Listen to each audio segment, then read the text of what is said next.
Hello दोस्तों, स्वागत है आप सभी का अपने यूट्यूब चैनल मंजिल तक पर। फ्रेंड्स, आज की इस वीडियो में हम लोग बात करेंगे महाराणा प्रताप सिंह के जीवन परिचय, इसके अलावा इतिहास तथा उनके कुछ प्रमुख कहानियों के बारे में। तो आप लोग वीडियो में लास्ट तक बने रहिएगा, इसकी बिल्कुल भी मत करिएगा। चलिए बिना किसी देरी की आज की इस वीडियो को हम लोग स्टार्ट करते हैं। फ्रेंड्स, भारतीय इतिहास में राजपूताने का गौरवपूर्ण स्थान रहा है। यहाँ के रणबांकुरों ने देश, जाति, धर्म तथा स्वाधीनता की रक्षा के लिए अपने प्राणों का बलिदान देने में कभी संकोच नहीं किया। उनके इस त्याग पर संपूर्ण भारत पर गर्व रहा है।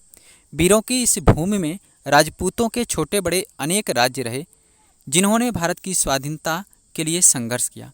इन्हीं राज्यों में मेवाड़ का अपना एक विशिष्ट स्थान है, जिसमें इतिहास के गौरव बप्पा रावल, खुमाड़ प्रथम महाराणा हम्मीर, महाराणा कुंभा, महाराणा सांगा, उदय सिंह और वीर शिरोमणि महाराणा प्रताप ने जन्म लिया है।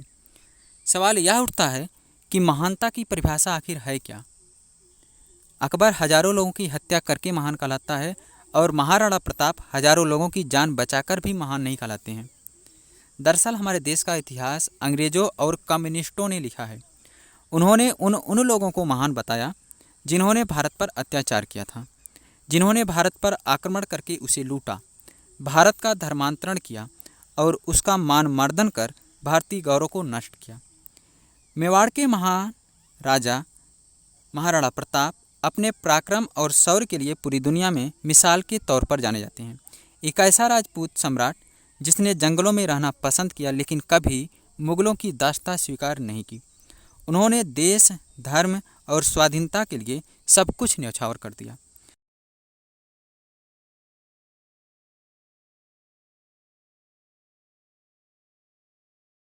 संघर्ष को जाना है। प्रताप के शासनकाल में दिल्ली में तुर्क सम्राट अकबर का शासन था, जो भारत के सभी राजा महाराजाओं को अपने अधीन कर मुगल साम्राज्य की स्थापना कर इस्लामिक परचम को पूरे हिंदुस्तान में फहराना चाहता था। इसके लिए उसने नीति और अनीति दोनों का सहारा लिया। 30 वर्षों के लगातार प्रयास के बावजूद अकबर महाराणा प्रताप को बंदी नहीं बना सका। महाराणा प्रताप का जन्म 9 मई 1540 ईस्वी को राजस्थान के कुंभलगढ़ दुर्ग में हुआ था, लेकिन उनकी जयंती हिंदी तिथि के अनुसार ज्येष्ठ शुक्ल तृतीया को मनाई जाती है, जो कि इस साल 13 जून को है। उनके पिता महाराजा उदय सिंह और माता रानी जीवंत कंवर थी और महाराणा प्रताप राणा सांगा के पौत्र थे। महाराणा प्रताप को बचपन में सभी कीका नाम से पुकारते थे। महाराणा प्रताप का राज्याभिषेक गोंगुदा में हुआ था। राणा प्रताप के पिता उदय सिंह ने अकबर से भयभीत होकर मेवाड़ त्याग कर अरावली पर्वत पर डेरा डाला और उदयपुर को अपनी नई राजधानी बनाया था। हालांकि मेवाड़ भी उनके अधीन ही था। महाराणा उदय सिंह ने अपनी मृत्यु के समय अपने छोटे बेटे को गद्दी सौंप दी, जो कि नियम के विरुद्ध था। नियम ये होता था कि जो बड़ा बेटा होगा उसी को राजगद्दी सौंपी जाएगी।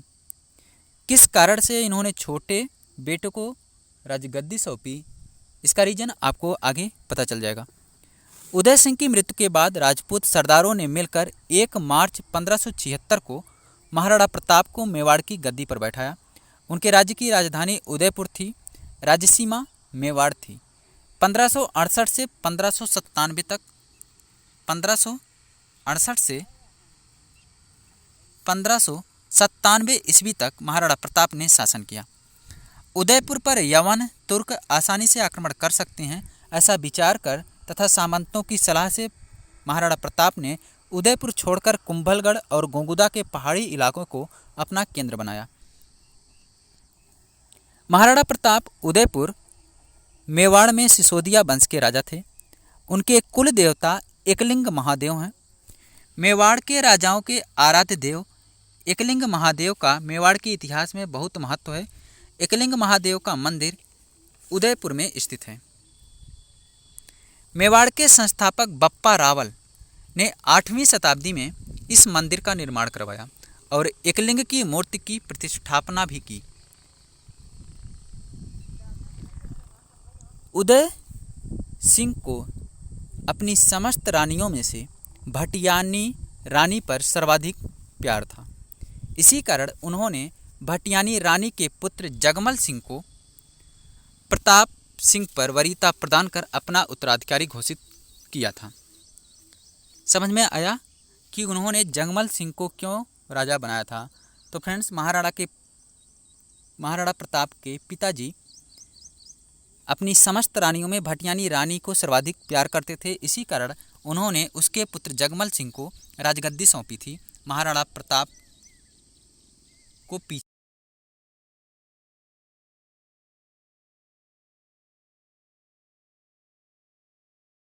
क्योंकि राजगद्दी के हकदार महाराणा प्रताप थे। प्रजा तो महाराणा प्रताप से लगाव रखती थी। जगमल को गद्दी मिलने पर जनता में विरोध और निराशा उत्पन्न हुई।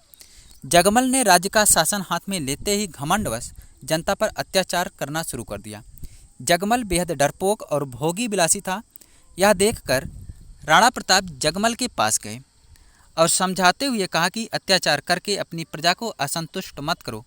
समय बड़ा नाजुक है। अगर तुम नहीं सुधरे तो तुम्हारा और तुम्हारे राज्य का भविष्य खतरे में पड़ सकता है। जगमल ने इसे अपनी शान के खिलाफ समझा। गुस्से में जगमल ने महाराणा प्रताप से कहा कि तुम मेरे बड़े भाई हो सही, परंतु स्मरण रहे कि तुम मुझे उपदेश देने का अधिकार नहीं रख सकते। यहाँ का राजा होने के नाते मैं ये आदेश देता हूँ कि तुम आज ही मेरे राज्य की सीमा से बाहर चले जाने का प्रबंध कर लो। महाराणा प्रताप चुपचाप वहाँ से चल दिए। प्रताप अपने आश्वागार में गए और घोड़े की जीन कसने की आज्ञा दी। महाराणा प्रताप के पास उनका सबसे प्रिय घोड़ा चेतक था। महाराणा उदय सिंह के निधन के बाद मेवाड़ के समस्त सरदारों ने एकत्र होकर महाराणा प्रताप सिंह को राजगद्दी पर आसीन करवाया। महाराणा प्रताप का राज्याभिषेक कुंभलगढ़ के राज सिंहासन पर किया गया।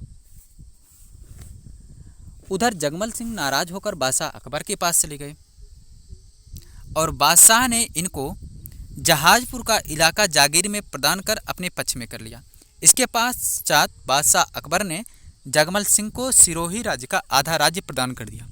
इस कारण जगमल सिंह के सिरोही के राजा सुल्तान देवड़ा से दुश्मनी उत्पन्न हो गई और अंत में 1583 ईस्वी में हुए युद्ध में जगमल सिंह बादशाह अकबर के काम आ गए थे।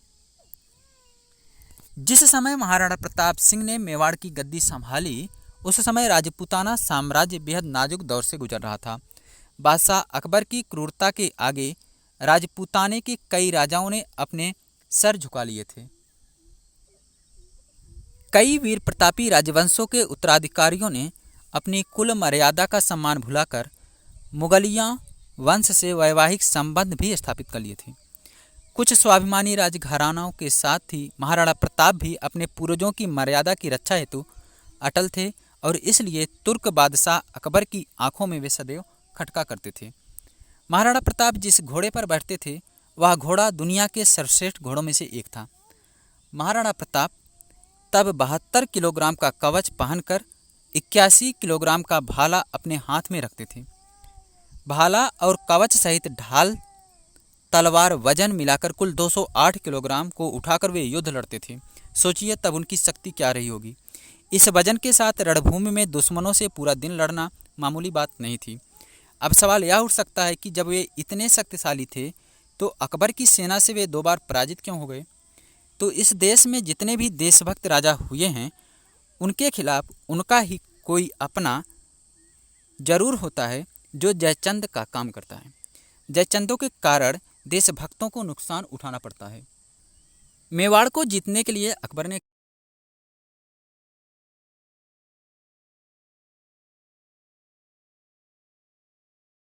भी अकबर की अधीनता को कभी स्वीकार नहीं किया। अजमेर को अपना केंद्र बनाकर अकबर ने प्रताप के विरुद्ध सैनिक अभियान शुरू कर दिया। महाराणा प्रताप ने कई वर्षों तक मुगलों के सम्राट अकबर की सेना के साथ संघर्ष किया। मेवाड़ की धरती को मुगलों के आतंक से बचाने के लिए महाराणा प्रताप ने वीरता और शौर्य का परिचय दिया। प्रताप की वीरता ऐसी थी कि उनके दुश्मन भी उनके युद्ध कौशल के कायल थे। उदारता ऐसी थी कि दूसरों की पकड़ी हुई मुगल बेगमों को सम्मानपूर्वक उनके पास वापस भेज देते थे। इस योद्धा ने साधन सीमित होने पर भी दुश्मन के सामने कभी भी सिर नहीं झुकाया और जंगल के कंदमूल खाकर लड़ते रहे। माना जाता है कि इस योद्धा के मृत्यु पर अकबर की आंखें भी नम हो गई थी। अकबर ने भी कहा था कि देशभक्त हो तो ऐसा हो। अकबर ने कहा था, इस संसार में सभी नाशवान है, राज्य और धन किसी भी समय नष्ट हो सकता है, परंतु महान व्यक्तियों की ख्याति कभी नष्ट नहीं हो सकती। हिंद के राजाओं में वही एकमात्र ऐसा राजा है जिसने अपनी जात की गौरव को बनाए रखा है। मेवाड़ पर आक्रमण। अपनी विशाल मुगलिया सेना, बेमिसाल बारूद खाने, युद्ध की नवीन पद्धतियों के जानकारों से युक्त सलाहकारों, गुप्तचरों की लंबी फेहरिस्त, कूटनीति के उपरांत भी जब तुर्क बादशाह अकबर समस्त प्रयासों के बाद भी महाराणा प्रताप को झुकाने में असफल रहा, तो उसमें आमेर के महाराजा भगवान दास के भतीजे कुंवर मान सिंह को विशाल सेना के साथ डूंगरपुर और उदयपुर के शासकों को स्वाधीनता स्वीकार करने हेतु विवश करने के लक्ष्य के साथ भेजा। मानसिंह की सेना के समक्ष डूंगरपुर राज्य अधिक देर तक नहीं टिक सका। इसके बाद कुंवर मान सिंह महाराणा प्रताप को समझाने हेतु उदयपुर पहुंचे। मान सिंह ने इन्हें अकबर की अधीनता स्वीकार करने की सलाह दी, लेकिन महाराणा प्रताप ने दृढ़तापूर्वक अपनी स्वाधीनता बनाए रखने की घोषणा की और युद्ध में सामना करने की भी घोषणा कर दी। मान सिंह के उदयपुर से खाली हाथ आ जाने को बादशाह अकबर ने करारी हार के रूप में लिया तथा अपनी विशाल मुगलिया सेना को मान सिंह और आसफ खां के नेतृत्व में मेवाड़ पर आक्रमण करने के लिए भेज दिया। आखिरकार 30 मई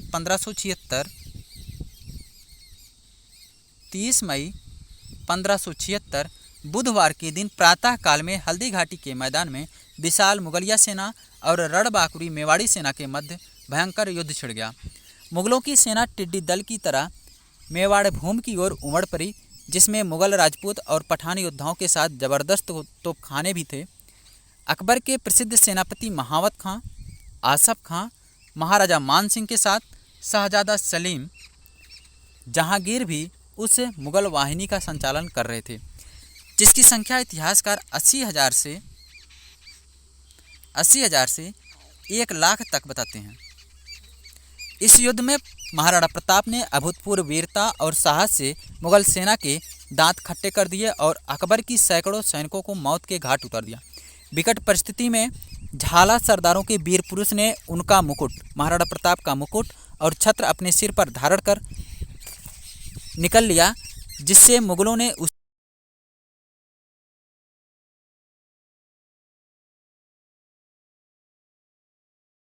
असफलता के कारण अकबर को बहुत गुस्सा आया।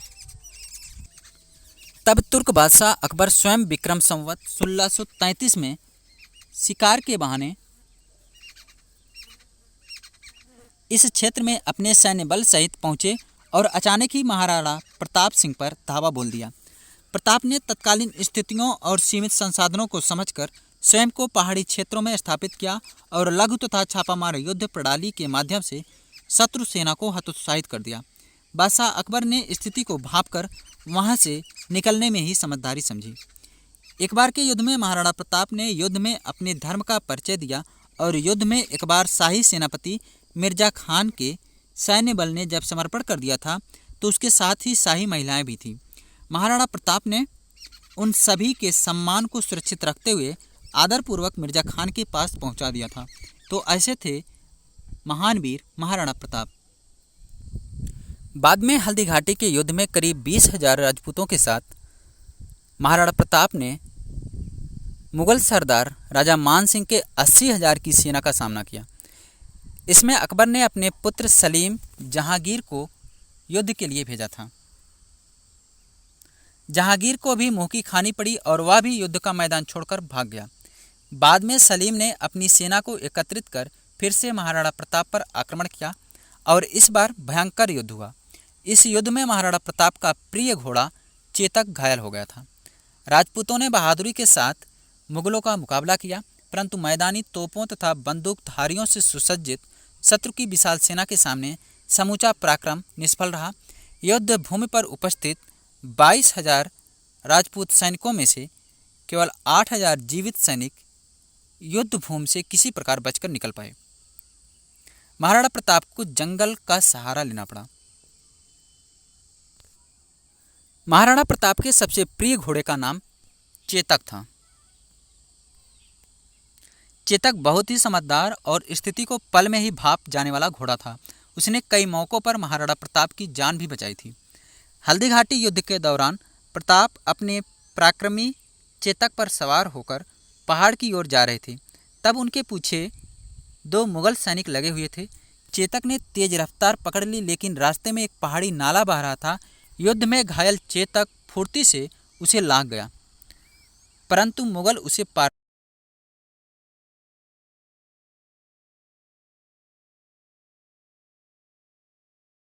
के जो घोड़े थे वे उसे नहीं लाग सके थे। इस प्रकार का महाराणा प्रताप का चेतक घोड़ा था। युद्ध में घायल चेतक नाला तो लांघ गया, पर अब उसकी गति धीरे धीरे कम होती गई और पीछे से मुगलों के घोड़ों की टापें भी सुनाई पड़ रही थी। प्रताप ने पीछे मुड़कर देखा तो उसे एक ही अश्वारोही दिखाई पड़ा और वह था उनका भाई शक्ति सिंह। महाराणा प्रताप के साथ व्यक्तिगत विरोध ने उसे देशद्रोही बनाकर अकबर का सेवक बना दिया था और युद्ध स्थल पर वह मुगल पक्ष की तरफ से लड़ रहा था। जब उसने नीले घोड़े का बिना किसी सेवक के पहाड़ की तरफ जाते हुए देखा तो शक्ति सिंह भी चुपचाप उसके पीछे चल पड़ा था। लेकिन शक्ति सिंह ने दोनों मुगलों को मौत के घाट उतार दिया था। जीवन में पहली बार दोनों भाई प्रेम के साथ गले मिले थे। इस बीच चेतक जमीन पर गिर पड़ा और जब प्रताप उसकी काठी को खोलकर अपने भाई द्वारा प्रस्तुत घोड़े पर रख रहा था, चेतक ने प्राण त्याग दिए। बाद में उस स्थान पर एक चबूतरा खड़ा किया गया जो आज तक उस स्थान को इंगित करता है। महाराणा प्रताप का हल्दी घाटी के युद्ध के बाद का समय पहाड़ों और जंगलों में ही व्यतीत हुआ। अपनी गोरिल्ला युद्ध नीति द्वारा उन्होंने अकबर को कई बार मात दी। महाराणा प्रताप चित्तौड़ छोड़कर जंगलों में रहने लगे। महारानी सुकुमार राजकुमारी और कुमार घास की रोटियां और जंगल के पोखरों के जल पर ही किसी प्रकार जीवन व्यतीत करने को बाध्य हुए। अरावली की गुफाएं ही अब उनका आवास थी और शिला ही सैया थी। महाराणा प्रताप को अब अपने परिवार और छोटे छोटे बच्चों की चिंता सताने लगी थी। मुगल चाहते थे कि महाराणा प्रताप किसी भी तरह अकबर की अधीनता स्वीकार कर दीन ए इलाही धर्म अपना ले। इसके लिए उन्होंने महाराणा प्रताप तक कई प्रलोभन संदेश भी भिजवाए, लेकिन महाराणा प्रताप अपने निश्चय पर अडिग रहे। महाराणा प्रताप राजपूत की आन का वह सम्राट, हिंदुत्व का वह गौरव सूर्य, इस संकट त्याग तप में अडिग रहा। धर्म के लिए, देश के लिए और अपने सम्मान के लिए यह तपस्या वंदनीय है। कई छोटे राजाओं ने महाराणा प्रताप से अपने राज्य में रहने की गुजारिश की, लेकिन मेवाड़ की भूमि को मुगल आधिपत्य से बचाने के लिए महाराणा प्रताप ने प्रतिज्ञा की थी कि जब तक मेवाड़ आज़ाद नहीं होगा वे महलों को छोड़ जंगलों में निवास करेंगे, स्वादिष्ट भोजन को त्याग कंद मूल और फलों से ही पेट भरेंगे, लेकिन अकबर का आधिपत्य कभी स्वीकार नहीं करेंगे। जंगल में रहकर ही महाराणा प्रताप ने भीलों की शक्ति को पहचान कर छापामार युद्ध पद्धति से अनेक बार मुगल सेना को कठिनाइयों में डाला था। बाद में मेवाड़ के गौरव भामा शाह ने महाराणा के चरणों में अपनी समस्त संपत्ति रख दी। भामा शाह ने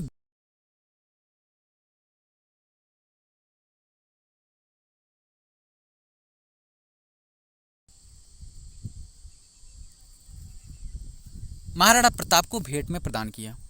महाराणा इस प्रचुर संपत्ति से पुनः सैन्य संगठन में लग गए। इस अनुपम सहायता से प्रोत्साहित होकर महाराणा ने अपने सैन्य बल का पुनर्गठन किया तथा उनकी सेना में नवजीवन का संचार हुआ। महाराणा प्रताप सिंह ने पुनः कुंभलगढ़ पर अपना कब्जा स्थापित किया। चित्तौड़ को छोड़कर महाराणा ने अपने समस्त दुर्गों को शत्रु से पुनः उद्धार कर लिया। उदयपुर को उन्होंने अपनी राजधानी बनाया। विचलित मुगलिया सेना के घटते प्रभाव और अपनी आत्मशक्ति के बूते महाराणा ने चित्तौड़गढ़ व मांडलगढ़ के अलावा संपूर्ण मेवाड़ पर अपना राज्य पुनः स्थापित कर लिया। इसके बाद मुगलों ने कई बार महाराणा प्रताप को चुनौती दी, लेकिन मुगलों को मुंह की खानी पड़ी। आखिरकार युद्ध और शिकार के दौरान लगी चोटों की वजह से महाराणा प्रताप की मृत्यु 29 जनवरी 1597 को चावंड में हुई। भारतीय कम्युनिस्टों और अंग्रेजों ने पूरी दुनिया में सिकंदर की तरह अकबर को महान सम्राट बना रखा है, लेकिन सत्ता और धर्म के नशे में चूर अकबर की सच्चाई को आज नहीं कल स्वीकार करना ही होगा। महान तो महाराणा प्रताप थे, जिनको एक तुर्क ने भारतीय राजाओं के साथ मिलकर हर तरह से झुकाने या मौत के घाट उतारने का प्रयास किया, लेकिन महाराणा प्रताप ने अपने आत्मसम्मान को बचाए रखा और कभी भी अकबर की अधीनता स्वीकार नहीं की। महाराणा प्रताप ने भगवान एकलिंग जी की कसम खाकर प्रतिज्ञा ली थी कि जिंदगी भर उनके मुख से अकबर के लिए सिर्फ तुर्क ही निकलेगा और वे कभी अकबर को अपना बादशाह नहीं मानेंगे। तो फ्रेंड्स, आज की वीडियो में बस इतना ही। मिलते हैं नेक्स्ट किसी वीडियो में, तब तक के लिए बाय, टेक केयर।